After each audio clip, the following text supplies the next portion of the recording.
नमस्कार, आपण पाहतात शेतकरी योद्धा न्यूज लाईव्ह.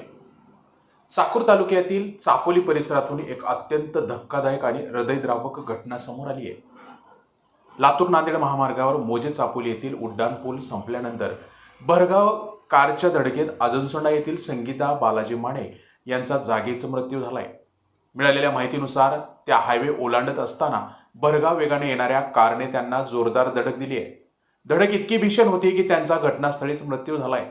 अपघातानंतर चालक घटनास्थळावरून फरार झालाय. मात्र घटनास्थळावर MH25 BH 4951 ही नंबर प्लेट सापडली आहे. या प्रकरणी सोहम बालाजी माने यांनी चाकूर पोलीस ठाण्यात तक्रार दिली असून अज्ञात चालकाविरुद्ध गुन्हा दाखल करण्यात आलाय. पोलिसांकडून तपास सुरू आहे. नंबर प्लेट सारखा महत्त्वाचा पुरावा हाती लागला असल्यामुळे तपासाला गती मिळण्याची अपेक्षा व्यक्त केली जाते. दरम्यान अपघाताच्या वेळी हायवेवरील लाईट बंद असल्याचा मुद्दाही समोर आलाय.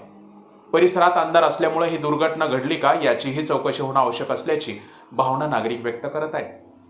विशेष म्हणजे तिचं निधन झालेल्या या कुटुंबावर आता दुहेरी दुःख कोसळलंय.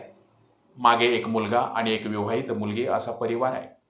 एकीकडे नंबर प्लेट सारखा ठोस पुरावा आणि दुसरीकडे आरोपी अद्याप समोर नाही. त्यामुळे या प्रकरणातील तपासाला आणखी गती देत संबंधितावर कारवाई होणं आणि पीडित कुटुंबाला न्याय मिळणं हीच सर्वांची अपेक्षा आहे. आणि आम्हाला विश्वास आहे की चाकूर पोलीस या प्रकरणाचा 100% तपास लावून संबंधित आरोपीपर्यंत पोहोचतील आणि या गरीब कुटुंबाला नक्कीच न्याय मिळवून देतील.